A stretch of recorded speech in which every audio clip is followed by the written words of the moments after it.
వందనాలండి.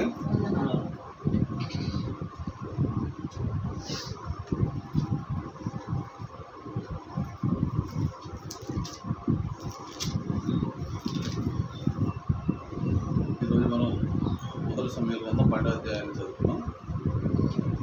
ఈ యొక్క అధ్యాయాన్ని చదువుతున్నప్పుడు దేవుణ్ణి విసర్జించిన వారు ఎక్కువ విసర్జించడం, అసలు ముందుగా ఈ యొక్క సమయాల గ్రంథం మొదటి నుంచి చూసినప్పుడు కూడా దేవుణ్ణి విసర్జించడం, ఇశ్రాయేలు ప్రజలు దేవుణ్ణి విసర్జించడం అనేది మనం ఎప్పటి నుంచో చదువుకుంటే ఎందుకంటే వాళ్ళు విసర్జిస్తున్నారు, దేవుడు వాళ్ళకి పనిష్మెంట్ ఇస్తున్నాడు, మళ్ళా దేవుడి వైపు తిరుగుతున్నారు, మళ్ళా మామూలుగా అయిపోతున్నారు, మళ్ళా అన్య దేవతల వైపు తిరగటం, ఇది వాళ్ళకి పరిపాటిగా అయిపోయింది. అయితే ఇప్పటి వరకు కూడా దేవుడు ఆయనే రాజుగా ఉండి మరి ముందుగా ఎప్పుడైతే ఇక్కడ అంటున్నాడు కదా, అంటే ఆయన రాజుగా ఉండి వాళ్ళని కాపాడుకుంటూ రావడం అనేది మనం చూస్తాం. అయితే ఇక్కడ దేవుడు చెప్తున్న మాట ఏంటంటే, దేవుడిని ప్రేమించిన వారిని మరి దేవుడు ప్రేమిస్తాడు, అలాగే దేవుడు విసర్జించిన వారిని మరి దేవుడు విసర్జిస్తాడని కూడా ఎందుకంటే చాలా మనం చదువుకున్న దాన్ని బట్టి మనకు అర్థమవుతుంది. దేవుడిని ప్రేమించిన వారు అంటే దేవుడిని ప్రేమించిన వారికి దేవుడు ఎలా కాపాడుతాడు అని చూస్తే దేవుడు తెలియజేసిన మాట అంటే, దేవుడు ప్రేమిస్తే ఎలా ఉంటుంది అనేది ఒకరోజు దేవుడు తెలియజేసామంటే, మనం ప్రేమించిన వారిని గురించి మనం ఎలా ఉంటామంటే ఎప్పుడు కూడా సంతోషంగా ఉంటారని మనం చూస్తూ ఉంటాం. అలాగే దేవుడు కనుక మనం ప్రేమిస్తే ఆయన ప్రేమ ఎలా ఉంటుందంటే, మనల్ని ఆయన ప్రేమిస్తూ మన చుట్టుపక్కల పరిస్థితులు కూడా మనం సంతోషకరంగా ఉండాలని ఆయన చూస్తూ ఉంటాడు. అంటే మనతో పాటు ఉన్న మనం ఎవరినైతే ప్రేమిస్తున్నామో, అంటే దేవుడు కాకుండా మన కుటుంబ సభ్యులు కానీ మనం ఎవరినైతే మనం ఇష్టపడుతున్నామో వాళ్ళు కూడా, అంటే వాళ్ళని బట్టి కూడా మనం సంతోషంగా ఉండడానికి దేవుడు సహాయం చేస్తాడు. అంటే దేవుడు ప్రేమ అంటే మనకు ఒక్కడికే కాదు, కానీ మన చుట్టుపక్కల పరిస్థితులు కూడా మనకి చక్కగా, అంటే ఆ పరిస్థితులు కూడా మనం సంతోషంగా ఉండడానికి దేవుడు చూస్తూ ఉంటాడని మరి దేవుడు తెలియదు. అంటే మనం దేవుణ్ణి అంటే పూర్తిగా హృదయపూర్వకంగా దేవుని ప్రేమిస్తే ఆయన ప్రేమ మన చుట్టుపక్కల పరిస్థితులు కూడా మనంత సంతోషంగా దేవుడు మనం ఉంచుతాడని మరి దేవుడు తెలియజేస్తాడు. అంటే ఎవరినే అంటే దేవుని ప్రేమించడం అంటే మన ఈ లోకంలో మనం అందరినీ ప్రేమించాలి అంటే దేవుడి ప్రకారంగా మరి ఆ విధంగా మనం మనుషులు ప్రేమిస్తే దేవుడు తప్పకుండా మన ప్రేమను ఎప్పుడైతే దేవుడు చూస్తాడో మా ప్రేమను బట్టి మనం ఇప్పుడు కూడా ఆయన ప్రేమలో ఉండటమే కాక మన చుట్టుపక్కల వాళ్ళని కూడా ప్రేమగా ఉండడానికి మరి దేవుడు గొప్పగా ఆశీర్వదిస్తానని దేవుడు తెలియజేశాడు. కాబట్టి ప్రేమించడం అనేది దేవుడు ఆయన ప్రేమించాడు కాబట్టి ఈరోజు మనం ఈ విధంగా ఉన్నాం. కాబట్టి ఆయన ప్రేమిస్తే ఇంకా సంతోషంగా ఉంటామని మరి దేవుడు తెలియజేశాడు. అలాగే ఇక్కడ చూస్తే మరి సమూయేలు నిజంగానే ఈ యొక్క ఇశ్రాయేలు ప్రజల గురించి చాలా బాధపడుతున్నారు. ఎందుకంటే ఇప్పటివరకు కూడా మొదటి నుంచి చూస్తే ఎక్కడా కూడా మరి రాజులు అనేవి లేరు. మరి దేవుణ్ణి మొరపెట్టారు, పరిస్థితుల్లో బాగాలేనప్పుడు దేవుడు నాయకులను లేపారు. మరి ముందుగా మోషే దగ్గర నుంచి చూస్తే మోషే తర్వాత అహరోను, తర్వాత యెహోషువ, తర్వాత న్యాయాధిపతులు ఒక్కొక్కరుగా దేవుడు లేవనెత్తి వాళ్ళని కాపాడటం అనేది మనం చూస్తా ఉన్నాం. అయితే ఇక్కడికి వచ్చేసరికి రాజు కావాలని అడిగినప్పుడు మరి మొదటగా మరి ఈయన కూడా సమూయేలు కూడా నాయకుడిగానే ఉన్నాడు. మరి తర్వాత రాజు కావాలన్నప్పుడు ఈయన ఎంతగా బాధపడుతున్నాడంటే, నేను నీకేం అన్యాయం చేశాను, నేను ఎద్దుని అడిగానా, లేకపోతే నేను ఏమన్నా మీ గాడిదని అడిగానా, లేకపోతే లంచం అడిగానా, ఏం అడిగారని చెప్పేసి అంటే వాళ్ళు ఏం అడగలేదన్నారు. అయినా మీరు రాజు కావాలన్నారు కాబట్టి మీకు రాజుని అభిషేకించడం, దేవుడు రాజుని అభిషేకించాడు, మీ కొరకు రాజును దేవుడు సిద్ధపాటు చేశాడు.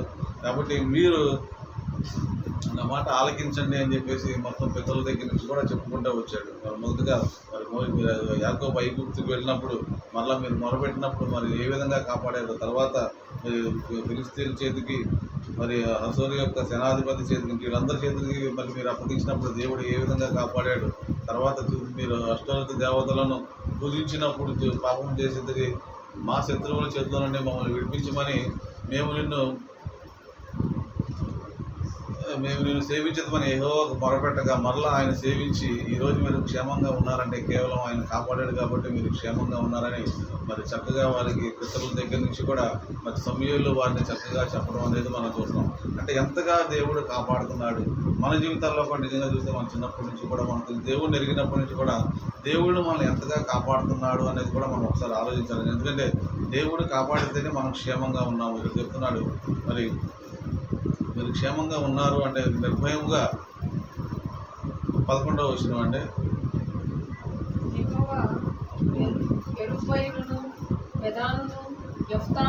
సమూయేలును పంపి నలుదిశలా మీ శత్రువుల చేతిలో నుండి మిమ్మల్ని విడిపించి నందున మీరు నిర్భయముగా కాపురం చేస్తున్నారు. ఎందుకంటే వీళ్ళందరూ కూడా దేవుడు ఏర్పాటు చేస్తున్న వాళ్ళ ద్వారా దేవుడు మరి ఇజ్రాయేల్ ప్రజలు నిర్భయంగా కాపురం చేస్తున్నారంటే అది దేవుని వల్లే అయింది. అంటే కాబట్టి మీరు ఈ విధంగా ఉన్నారంటే కేవలం అది దేవుని వల్ల అయింది కానీ రాజు వల్ల కాదు. అయినా మీరు రాజుని ఎన్నుకున్నారు కాబట్టి మీకు ఒక రాజుని ఇచ్చానని చెప్పేసి చక్కగా సమయంలో వాళ్ళందరికీ కూడా దేవుని గురించి చక్కగా మరి వివరించడం అనేది మనం ఇక్కడ చూస్తున్నాం. చక్కగా నేను మీకు చెప్తాను అని చక్కగా మరి కొంతమంది కూడా మరి వాళ్ళకి వివరిస్తూ చెప్పుకుంటూ వచ్చారు. కాకపోతే మీరు ఒక మరి పాపం చేశారు కాబట్టి ఆ పాపానికి ప్రాయశ్చిత్తం అనేది మళ్ళీ మీరు కాబట్టి మీరు 13 అండి. కాబట్టి నేను ఏర్పరచుకున్న రాజు ఇతడు, యెహోవా ఇతను మీ మీద రాజుగా నిర్ణయించి ఉన్నాడు.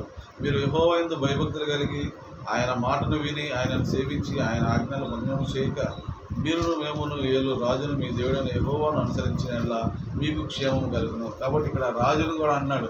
రాజు మీరు కూడా ఎప్పుడైతే మళ్ళా దేవుని దగ్గరికే రావాలి. అంటే రాజు ఇచ్చారు, దేవుడు రాజు ఇచ్చాడు కదా, రాజుని చూస్తే కాదు. కానీ మీరిద్దరూ కూడా మీరు కూడా ఎప్పుడైతే దేవుని యెహోవా యందు భయభక్తులు కలిగి ఉంటారో, ఎందుకంటే రాజులకు రాజు అని ఆయన తెలుసుకోవాలంటే, ఎందుకంటే ఏదన్నా చేయగలడు అని తెలుసుకోవాలంటే ముందు దేవుని దగ్గరికి మీరు ఎప్పుడైతే వస్తారో అప్పుడే మీకు క్షేమం కలుగుతుందని కూడా ఇక్కడ మరి తెలియజేస్తున్నారు. కాబట్టి మీరు చేసిన ఈ తప్పుకి ఇక్కడ ఈయన ప్రార్థన చేశారు 15వ వచనంలో. అయితే యెహోవా మాట వెనుక ఆయన ఆజ్ఞలు భంగం చేసిన ఎడల యెహోవా హస్తము మీ ఇతరులు విరోధముగా ఉండినట్లు మీకును విరోధంగా ఉండును. మీరు నిలిచి చూచుచుండగా యెహోవా జరిగించు ఈ గొప్ప కార్యము కనిపెట్టుడి. గోధుమ కాలము ఇదే కదా, గోధుమ కోతకాలం ఇదే కదా, మీ రాజును నిర్ణయించమని అడిగిన చేత యెహోవా దృష్టికి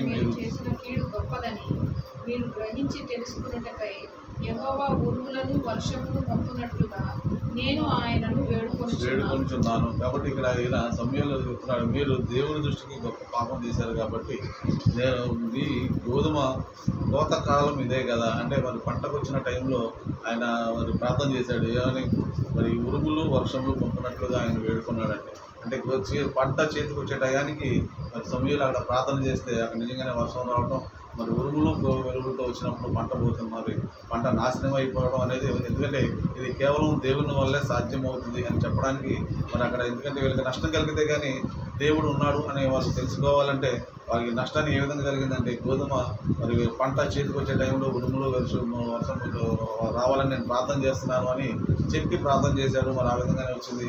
అక్కడంతా కూడా మరి అదంతా పంట అంతా చేతికి వచ్చిన పంట నాశనం అయిపోవడం అనేది మనకు వస్తున్నాం. అంటే దేవుడు విసర్జించినప్పుడు అంటే పంట చేతికి రాలేదు అంటే మనం అనుభవించే కష్టాజితం మన చేతికి రాలేదు అంటే ఇక్కడ ఏమైందంటే, ఇక్కడ దేవుని విసర్జించి గొప్ప పాపం చేశారు కాబట్టి మరి ఆ పంట చేతికి రాలేదు అనేది మనం ఇక్కడ చూస్తాం. అందుకని అన్నాడు, యెహోవా యందు భయభక్తులు కలిగి మీరు ఉంటేనే దేవుడు మిమ్మల్ని ఆశీర్వదిస్తాడు అని చెప్తున్నాడు. ఇక్కడ 108వ కీర్తనలో కూడా అంటాడు, యెహోవా యందు భయభక్తులు కలిగిన వారు ఇలాగ ఆశీర్వదించబడు, మీ కష్టాజితంలో మీరు అనుభవించేదారు. అంటే కష్టాజితం అనుభవించాలంటే దేవుని యందు మనం భయభక్తులు కలిగి ఉండాలని మరి వాక్యం సెలవిస్తుంది. అంటే అది ఎంత గొప్ప ఆశీర్వాదం అంటే ప్రసంగిలో కూడా అంటాడు. అంటే ప్రసంగి మరి గ్రంథము 5వ అధ్యాయము 18-19 వచనాలు చూస్తే, మరియు కోరదగినది గాను చూడముచ్చట అయినది గాను నాకు కనబడినది ఏదనగా, దేవుడు తనకు నియమించిన ఆయుష్కాల దినములన్నీ ఒకడు అన్నపానములు పుచ్చుకొనుచు తన కష్టార్జితం అంతటి వలన క్షేమంగా బ్రతుకుచుండుటయే, ఇదియే వానికి భాగ్యము. మరియు దేవుడు ఒకనికి ధనధాన్య సమృద్ధి ఇచ్చి దాని యందు తన భాగము అనుభవించుటకును అన్నపానములు పుచ్చుకొనుటకును తన కష్టార్జితమందు సంతోషించుటకును వీలు కలుగచేసిన ఎడల అతనికి ఆ స్థితి దేవుని ఆశీర్వాదము ఎలా కలిగిందంటే, అంటే మన కష్టార్జితం మనం అనుభవిస్తున్నామంటే ఈ ఆశీర్వాదం ఎక్కడి నుంచి వచ్చిందంటే ఇది దేవుని దగ్గర నుంచి వచ్చిందంటే ఇది దేవుడు మనకి ఇస్తున్న ఆశీర్వాదం. కాబట్టి ఇది పోగొట్టుకుంటున్నాము అంటే మనం ఎక్కడో మరి దేవుని విసర్జించినట్టుగా మనం అనుకోవాలి. ఎందుకంటే అక్కడే చూస్తున్నాం. ఎందుకంటే మీరు గొప్ప పాపం చేశారు కాబట్టి వర్షం రమ్మని ఆజ్ఞాపిస్తే మరి చేతికి వచ్చే పంట అక్కడ నాశనం అయిపోయింది. కానీ ఇక్కడ నీ కష్టార్జితం అనుభవిస్తేనే నువ్వు మరి మరి దేవుని దగ్గర నుంచి ఆశీర్వాదం పొందుకున్నట్లుగా మరి ప్రసంగి రాస్తున్నాడు. కాబట్టి నీ కష్టాతీతమును క్షేమంగా నీ వలన నువ్వు క్షేమంగా బతుకుటే ఇది వానికి భాగ్యము. అంటే కష్టాతీతం వల్ల అంటే ఆ భాగ్యం ఎంత గొప్ప భాగ్యం అంటే కష్టాతీతం అనుభవించినది పెద్ద గొప్ప భాగ్యంగా దేవుడు చెప్తున్నాడు. అలాగే ఇది ఆశీర్వాదంగా కూడా దేవుడు చెప్తున్నాడు. కాబట్టి ఇలాంటి ఆశీర్వాదాలు మనం పోగొట్టుకోకుండా ఉండాలంటే మనం ఏం చేయాలంటే మరి దేవుడిని విసర్జించే వారంగా ఉండకుండా దేవుని యందు భయభక్తులు కలిగి ఉండే వారంగా మనం ఉండాలని ప్రభువు సెలవిస్తున్నారు. కాబట్టి ఈ విధంగా మరి ఎందుకంటే మన యొక్క మరి కష్టార్జితం మరి నాశనం అవ్వకుండా ఉండాలి అంటే మనం చేయాల్సింది ఏంటంటే మన యొక్క తప్పిదాలు ఒకవేళ మనం ఏదో విధంగా మరి నష్టపోతున్నామేమో, ఎక్కడైనా మనం ఇబ్బంది పడుతున్నామో మనం ఒకసారి మళ్ళీ మన ప్రభు దగ్గరికి వచ్చి ప్రభు యందు భయభక్తులు కలిగి మళ్ళీ మీరు ఇక్కడ అన్నాడు మళ్ళీ మీరు దేవుని యందు ఆయన విసర్జించకుండా ఉంటే తప్పకుండా ఆయన మిమ్మల్ని కాపాడతాడు అని చెప్పి ఇక్కడ చూసిన అంతటి సమయం మళ్ళీ 20వ వచనం అంటే అంతటా సమయాలు జల్లుతాయి భయపడుకుడి మీరు ఈ కీడు చేసిన మాట నిజమే అయినను యెహోవా విసర్జింపకుండా ఆయన అనుసరించుచు పూర్ణ హృదయంతోనూ ఆయన సేవించుడి ఆయనను విసర్జింపకుడి ఆయనను విసర్జించేవారు ప్రయోజనము మాలినమై రక్షింపలేని మాయా స్వరూపములను అనుసరించేది నిజంగా అవి మాయే. కాబట్టి ఎవరైతే మరి వాటిని అనుసరిస్తారో మరి వాళ్ళు ఎందుకు ప్రయోజనం లేకుండా పోతారని వాక్యం సెలవిస్తుంది. కానీ మనం ఎట్లా ఉన్నాము? ఎందుకంటే నిజంగా మరి దేవుడిని అనుసరిస్తున్నామా లేకపోతే ప్రయోజనం లేని వాటిని వెనక తిరుగుతున్నామా అని మనం ఒకసారి ఆలోచించుకోవాలి. ఇర్మియా కూడా ఇంత ఇలాగే బాధపడుతుంది, సమయలు కూడా లాగా బాధపడతా ఉంటాడంటే ఇర్మియా గ్రంథము 8వ అధ్యాయంలో మరి 18వ వచనం చూస్తే ఇర్మియా కూడా బాధతో అంటూ ఉంటాడు, నా గుండె నా లోపల సొమ్మసిల్లుచున్నది, నేను దేని చేత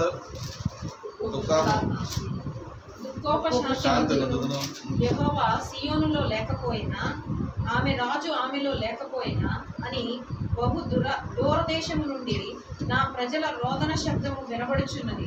వారి విగ్రహముల చేతను అన్యమైన మాయా రూపముల చేతను నాకేల కోపము తెప్పించిరి. కోతకాలము గతించి ఉన్నది, గ్రీష్మకాలము జరిగిపోయింది, మనము రక్షణ నొందకయే ఉన్నాము అని చెప్పుదు. నా జనుల వేదనను బట్టి నేను వేదన పడుచున్నాను, వ్యాకుల పడుచున్నాను, ఘోర భయము నన్ను పట్టి ఉన్నది. గిలాదులో కుకిలము ఏమీ లేదా, అక్కడ ఏ వైద్యుడునూ లేడా, నా జనులకు స్వస్థత ఎందుకు కలుగకపోవచ్చున్నది. ఇక్కడ మరి ఇర్మియా కూడా ఎంతగా బాధపడుతున్నాడు చూడండి. ఆయన నా గుండె నా లోపల సమస్యలు వచ్చినది అంటే ఎంతగా బాధపడుతున్నాడంటే వీళ్ళు విగ్రహాలను అనుసరిస్తున్నారు. నా ప్రజలు రోదన ఏర్పడుతున్నారు. వారి విగ్రహముల చేత అన్యమైన మాయా స్వరూపాల చేతను నాకేలా కోపం తెప్పించింది. అంటే వీళ్ళు ఎలా ఉన్నారంటే వీళ్ళు అన్ని దేవతలను అనుసరించడం వల్ల అక్కడ ఏంటో సమయాలు బాధపడుతున్నారు, ఇక్కడ ఏంటో ఇర్మియా బాధపడుతున్నాడు. అంటే అన్య జనులు అంటే ఎలా ఏంటంటే మరి విగ్రహాలు ఎలాంటివి అంటే మరి మనుషుల్ని ఏమీ చేయలేవు. ఇక్కడే ఉంటుంది, మనుషులను అవి ఏమీ చేయలేవు. కాబట్టి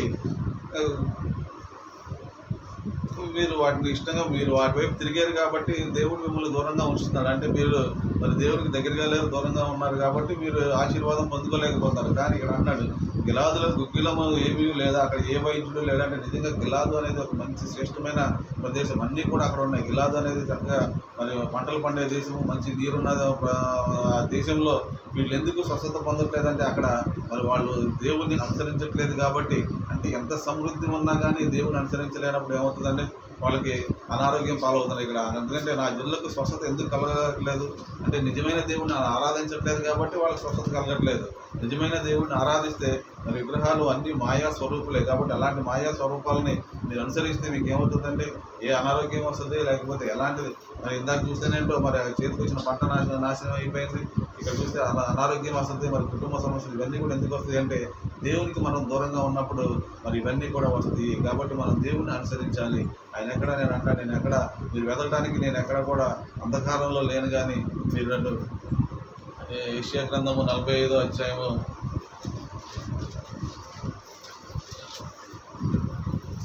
19వ వచనంలో చూస్తే అంధకార దేశంలో మరిగేన కూడా నేను మాట్లాడలేదు, మాయా స్వరూపుడైనట్టు నన్ను వెతకుడని యాకోబు సంతానముతో నేను చెప్పలేదు. నేను న్యాయమైన సంగతులు చెప్పేవాడును, యథార్థమైన సంగతులు తెలియజేవాడును, యెహోవా నేనే. కూడిరండి, జనములో తప్పించుకున్న వాళ్ళ దగ్గరికి వచ్చి కూడుకోండి. తమ పైగ్రహములు మోయించు రక్షింపలేని దేవతలను మొరపెట్టు వారికి తెలివి లేదు. కాబట్టి ఇలాంటి పరిస్థితుల్లో మీరు ఉన్నారు కాబట్టి నేను ఏ అంధకారంలో లేను. నేను ఏమన్నాడు, అంధకారం మరుగైన చోట నేను మాట్లాడలేదు, మాయా స్వరూపమైనట్టు నన్ను వెతుకులని నేను చెప్పట్లేదు. కాబట్టి దేవుడిని పూర్ణ హృదయంతో వెతికితే ఆయన ఎందుకు భయభక్తులు కలిగి ఉంటే ఆయన ఎప్పుడు మన పక్కనే ఉంటాడండి, మనతోనే ఉన్నాడు. కాబట్టి ఎక్కడికో వెళ్ళి వెతకాల్సిన అవసరం లేదు. నేను మీతోనే ఉన్నాను కాబట్టి మీరు నా దగ్గరికి వచ్చి మీరు భయభక్తులు కలిగి ఉంటే చాలు అని చెప్తున్నాడు. అందుకని అన్నాడు ఎక్కడ అంధకార దేశంలో లేను. కాబట్టి ఇక్కడ కూడా చెప్తున్నాడు, పైన అంటాడు అంధకార స్థలంలో ఉంచబడిన నిధులను, రహస్య స్థలంలో ఉంచబడిన మరుగైన ధనము నీకు ఇచ్చేదను. అంటే అంధకారం అంటే ఏంటంటే అది సైతానికి సాదృశ్యంగా, అంటే మన ఆశీర్వాదం అది లాక్కిపోయి ఎక్కడ ఉందంటే మనకు కనబడిన చోట్ల అది దాచేసింది. ఆ దాచేసిన చోట నుంచి కూడా దేవుడు ఆశీర్వాదాన్ని కూడా మనకి ఇవ్వడానికి మరి సిద్ధంగా ఉన్నాడు. ఎప్పుడంటే దేవుణ్ణి పూర్ణ హృదయంతో ఎప్పుడైతే మనం ఆయన అనుసరిస్తామో, ఆయన పూర్ణ హృదయంతో ఎప్పుడైతే మనం ఆయన ముందు సాగిలపడతామో అప్పుడు మరి మన శత్రువు మన నుంచి తీసుకెళ్ళిపోయిన అంధకారంలో ఉంచబడిన ఆ నిధులు అంటే రహస్య స్థలం మందు మరుగైన ధనము నీకు ఇచ్చేదను. కాబట్టి ఎందుకంటే శత్రువు మన ఆశీర్వాదం ఎప్పుడు కూడా అది లాక్కెళ్ళిపోతూ ఉంటుంది, దొంగిలిస్తూ ఉంటుంది. ఎందుకంటే అది మనం చేసిన తప్పును బట్టి మనం కొన్ని ఆశీర్వాదాలు కోల్పోతూ ఉంటాము. కాబట్టి ఇలాంటి ఆశీర్వాదాలు తిరిగి మనకు రావాలంటే మళ్ళా దేవుని యందు భయభక్తులు కలిగి ఉండాలి. ఎందుకంటే ఇక పైన కూడా అంటే ఇతర తలుపులు పగలగొట్టేదని ఎందుకంటే ఇవన్నీ కూడా ఎందుకంటే దేవుని చేత అభిషేకించబడిన కోరేష్ గురించి మాట్లాడతాడు. కాబట్టి మనం కూడా ఎందుకంటే దేవుని అనుసరించి దేవుని న్యాయ విధులు బట్టి మనం నడుచుకెళ్తే దేవుడు కూడా ఇలాంటి, ఎందుకంటే ఆయన అంధకారంలో లేడు, ఆయన ఎక్కడున్నాడంటే ఆయన మనతోనే ఉన్నాడు, మనలోనే ఉన్నాడు. మనలో ఉన్న దేవుడు మరి శత్రు వ్యక్తికి దోషికెళ్ళిపోయిన ఆ యొక్క అంధకారంలో ఉన్న నిధులన్నీ కూడా దేవుడు అంటే ఏదైతే మన యొక్క ఆశీర్వాదం దొంగిలించబడిందో అదంతా కూడా దేవుడు మనకి ఇవ్వడానికి సిద్ధంగా ఉన్నాడు అని మరి ఈరోజు ప్రభు మనకి తెలియజేస్తాడు. ఎందుకంటే ఆయన రెండింతల ఆశీర్వాదం ఇచ్చే దేవుడు, కానీ మనల్ని దొంగిలించావు కదా అని చెప్పేసి దేవుడు ఊరుకోడండి. కాకపోతే మనం ఏం చేయాలంటే మనం ఆయనకు సమీపంగా ఉండాలి, ఆయన వెతకాలి. ఆయన ఎందు భయభక్తులు కలిగి ఎప్పుడైతే మనం పూర్ణ హృదయంతో ఆయన సేవిస్తామో ఆయన ఏమంటున్నాడంటే ఆయన మళ్ళీ కోల్పోయిన ఆశీర్వాదాలను తిరిగి మీకు ఇస్తాను అని మనం చెప్తున్నాడు. ఒకసారి మనకి ఒక వాగ్దానం కూడా అది జకర్యా గ్రంథం నుంచి ఒకసారి ఈ 2 సంవత్సరాల క్రితం మనకి వచ్చిన వాగ్దానం కూడా మనం చూస్తే జకర్యా గ్రంథం 9వ అధ్యాయము 12వ వచనం. బంధకములలో పడి ఉండియు నిరీక్షణ గలవారులారా, మీ కోటలో మరలా ప్రవేశించుడి, రెండంతలుగా మీకు మేలు చేసేదనని నేడు నేను మీకు తెలియజేయుచున్నాను. కాబట్టి బంధకాల్లో అంటే దేవుడు విసర్జించిన వారు ఎక్కడున్నారంటే బంధకాల్లో ఉన్నారు. కాబట్టి మనం బంధకాల్లో పడి ఉన్నామేమో. ఒకసారి మళ్ళా దేవుని వైపు నిరీక్షణ కలిగి దేవుని వైపు వస్తే ఆయన ఏమన్నాడంటే మీ కోటలోకి మళ్ళా ప్రవేశించుడి, రెండంతలుగా మీకు మేలు చేసేదను నేడు నేను మీకు తెలియజేయుచున్నాను. కాబట్టి ఇది మనకి 1 సంవత్సరం మనకు వచ్చిన వాగ్దానమేనండి. ఇది మరి 2019లోనో 18లోనో వచ్చిన వాగ్దానం. మరి ఈ వాగ్దానం మనం స్వతంత్రించుకున్నామా లేదా అనేది మనం ఒకసారి చూస్తాం. ఎందుకంటే దేవుడు మళ్ళీ మనం దేవునిలోకి కోటలోకి ప్రవేశిస్తే దేవుడు మనల్ని తిరిగి రెండింతలుగా ఆశీర్వదిస్తానని చెప్తున్నాడు. ఎందుకంటే ఏ బంధకాల్లో మనం పడి ఉన్నామో, ఏ అంధకారంలో మరి మన యొక్క ఆశీర్వాదాలు ఉన్నాయో ఇవన్నింటినీ కూడా మనం తెలుసుకొని ముందుగా దేవుడి సన్నిధికి వస్తే దేవుడు తప్పకుండా ఆశీర్వాదం. ఎందుకంటే ఆయన అన్నాడు నీ కష్టార్జితం నువ్వు అనుభవించడమే నీకు ఆశీర్వాదం అని మరి దేవుడు తెలియజేసినప్పుడు ఇక్కడ కూడా అన్నాడు. ఎందుకు మరి వీళ్ళ పంట నాశనం అయిందంటే వీళ్ళు దేవుని విసర్జించారు కాబట్టి విసర్జించే వారంగా మనం ఉండకూడదు. ఎందుకంటే చాలా సార్లు మనం దేవుడిని విసర్జిస్తూనే ఉంటాం. వాక్యం చదువుతున్నప్పుడు ఒకసారి ఫోన్ వస్తే మాట్లాడుకుంటూ వెళ్ళిపోతాం, ప్రార్థన చేసేటప్పుడు ఎవరైనా పిలిస్తే ఆ ప్రార్థన వదిలేసేది. అంటే దేవుడు మాట్లాడే సమయాన్ని కూడా దేవుడు మనకి ఇవ్వకుండా మరి లోకానుసారంగా మనం వెళ్ళిపోతూ ఉంటామండి. కాబట్టి అందుకే అంటాడు శరీర క్రియలను విసర్జించుడి అని చెప్పి 1 పేతురు పత్రిక 2వ అధ్యాయం 11వ వచనంలో ఉంటుంది. కాబట్టి విసర్జించాలంటే శరీర క్రియలను విసర్జించాలి అంటే మనకున్న ఆలోచనలు బట్టి మనం బైబిల్ పక్కన పెట్టేసి మన పనులు మనం చేసినా కానీ దేవుడికి ఇచ్చే సమయం కూడా మనం ఇవ్వకపోతే మరి దేవుడిని విసర్జించాడంటే ఏదో పెద్ద పెద్ద పనులు చేయడమే కాదు, కానీ చిన్న చిన్న పనులు దైనందిన జీవితంలో మనం దేవునికి సమయం ఇవ్వకపోయినా అది తప్పే. దేవుడు మాట్లాడాలని మన ఆశగా ఉన్నాడు, కానీ మనం దేవుడితో సరిగ్గా మరి ఆ యొక్క కనెక్షన్ అనేది మనలో సరిగ్గా లేకపోతే దాన్ని బట్టి కూడా దేవుడిని విసర్జించిన వారంగా అవుతాం. కాబట్టి మరి ఈ విధంగా మరి ఇజ్రాయెల్ ప్రజలు ఎప్పటి నుంచో మరి విసర్జించారు, దేవుడికి విరోధంగా ఉన్నారు, అనేక మంది చనిపోయారు, అనేక మంది మరి ఇబ్బందులు పడ్డారు, ఎందుకు ఇవన్నీ జరుగుతున్నాయి అనేది మనం కూడా ఒకసారి ఆలోచించుకోవాలండి. ఇది ఇజ్రాయెల్ ప్రజలు కదా, అప్పుడు ఎప్పుడో జరిగింది కదా అని అనుకుంటే కాదు, కానీ ఇది ఎప్పుడు కూడా దేవుడు మనతో మాట్లాడుతూనే ఉన్నాడు. విసర్జిస్తే ఇలా ఉంటుంది, దేవుణ్ణి హత్తుకుంటే ఎలా ఉంటుంది, దేవుణ్ణి విసర్జిస్తే ఎలా ఉంటుందని మరి చక్కగా సమూయేలు కూడా వీళ్ళకి అర్థమయ్యే రీతిలో మరి చెప్తున్నాడు. దేవుడి గురించి చెప్పాడు, తర్వాత దేవుడిని విసర్జించారు కాబట్టి ఆ పాపం ఎలా ఉంటుందో అని కూడా చెప్పాడు. కాబట్టి మీరు ఎలా ఉండాలంటే దేవుణ్ణి మరి పూర్ణ హృదయంతో మీరు ఎప్పుడైతే పూర్ణ హృదయంతో ఆయన స్వీకరిస్తారో అప్పుడే ఆయన అంటాడు మిమ్మల్ని ఆయన మరి కాపాడతాడు, మిమ్మల్ని ఆశీర్వదిస్తాడని చెప్తున్నాడు. కాబట్టి 24వ వచనంలో ఆయన మీ కొరకు ఎన్ని గొప్ప కార్యములు చేసినో అవి మీరు తలంచుకొని మీరు యెహోవా యందు భయభక్తులు కలిగి నిష్కపటమైన పూర్ణ హృదయంతో ఆయన సేవించడం అవశ్యము. మీరు కీడు చేయని వారైతే తప్పకుండా మీరును మీ రాజును నాశనం అవుతారు. కాబట్టి దేవుడిని విసర్జించి కీడు చేస్తే మాత్రం తప్పకుండా నాశనం అవుతారు. దేవుడిని ఎప్పుడైతే పూర్ణ హృదయంతో మనం దేవుడిని స్వీకరిస్తామో అప్పుడే దేవుడు మనల్ని ఆశీర్వదిస్తాడు అని మరి వాక్యం సెలవుస్తుంది. కాబట్టి ఈరోజు దేవుడు చెప్తున్న మాట, మనం ఎక్కడన్నా విసర్జించాము మన జీవితంలో, ఇప్పటికి కూడా ఇంకా అలాగే ఉన్నామేమో మరి ఒకసారి మనం పరిశీలన చేసుకోవాలి. ఎందుకంటే అనారోగ్య పరిస్థితుల నుంచి మనం విడిపించబడట్లేదా, లేకపోతే కుటుంబ సమస్య నుంచి మనం విడిపించబడట్లేదా? అక్కడ అన్నాడు ఇలాదులో గుగ్గిలము లేదా, అక్కడ ఏ వైద్యుడు లేడా అంటే మరి అన్ని సమృద్ధిగా ఉన్న చోట దేవుణ్ణి మనం ఆరాధిస్తూ మరి దేవుడు చెప్తున్న మాటలు మనం వింటూ ఇంకా మనం ఆ లేవులోనే ఉన్నామంటే మనం ఎక్కడ మన దేవునికి ఇవ్వాల్సిన ప్రయారిటీ మనం ఇవ్వలేకపోతున్నామా, ఎక్కడ దేవుడిని విసర్జిస్తున్నాము అనేది ఈరోజు మన జీవితంలో మనం తీసుకోవాల్సిన ప్రశ్న. ఎందుకంటే ఇది దేవుడు ఆశీర్వాదం అనేది ఎలా ఉంటుంది, ఒకవేళ మనం విసర్జిస్తే ఎలా ఉంటుంది అనేది మరి క్లియర్గా దేవుడు చెప్తున్నాడు. ఆయన అంటున్నాడు నా మటుకైతే నేను ప్రార్థన చేయాలి, ఒకవేళ ప్రార్థన చేయకపోతే అది దానికి కూడా ఏమంటున్నాడు, ఏదో విరుద్ధంగా పాపం చేసిన వాడు అవుతుంది. కాబట్టి మనం మన వాళ్ళ కొరకు ప్రార్థన చేయట్లేదా, లేకపోతే దేశం కొరకు ప్రార్థన చేయట్లేదా, లేకపోతే ఇంకా దేని కొరకు అంటే మనకి ప్రేయర్ రిక్వెస్ట్ ఎవరైనా చెప్పి ప్రార్థన చేయమని అన్నప్పుడు మనం ప్రార్థన చేయట్లేదా, దీని కొరకు గురించి కూడా మనం లెక్క చెప్పాలి. ఎందుకంటే మన మీద నమ్మకంతో ప్రార్థన చేయమని అన్నప్పుడు మనం ప్రార్థన చేయకపోతే అది కూడా దేవుని ఎందుకంటే వాళ్ళు విసర్జించినట్టే. కాబట్టి ఇలాంటి జీవితాలు ఇలాంటి తెలియకుండా చిన్న చిన్న తప్పులు మనం చేస్తూ ఉంటాం. కాబట్టి ఎక్కడ కూడా ఎందుకు ఈయన అంటున్నాడు ఒకవేళ ప్రార్థన చేయకపోతే నేను దేవునికి విరోధంగా పాపం చేసిన వాడిని, కాబట్టి నేను ప్రార్థన చేయడం నా వంతు అని చెప్పేసి ఇజ్రాయెల్ ప్రజలతో దేవుడు చెప్తున్నాడు.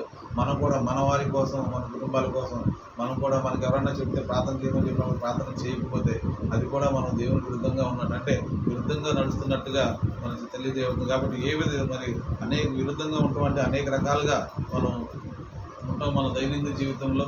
కాబట్టి ప్రతి విషయంలో శరీర కోరికలు బట్టి కానీ లేకపోతే లోకాశలు బట్టి కానీ ఏదైనా కానీ దేవుడిని మనం విసర్జించిన వారంగా ఉంటే దేవుడిచ్చే ఆశీర్వాదాలు మనం కోల్పోతామని ఈ యొక్క అధ్యాయం ద్వారా మరి దేవుడు తెలియజేస్తున్నాడు. కాబట్టి ప్రతి ఒక్కరూ కూడా మరి దేవుని మాటను మరి పూర్ణ హృదయంతో మనం ఎప్పుడైతే మరి దేవుని స్వీకరిస్తామో, ఎప్పుడైతే మరలా మన దేవుని యొక్క నిరీక్షణని మరలా కోటలోకి ప్రవేశిస్తే దేవుడు మరి కోల్పోయినవన్నీ తిరిగి రెండింతల ఆశీర్వాదంగా దేవుడు మనకి ఇచ్చి సమృద్ధిని దేవుడు మనకు అనుగ్రహిస్తాడని మరి వాక్యం ద్వారా తెలియజేస్తున్నాడు. దేవుడి వాక్యం దీవించును గాక.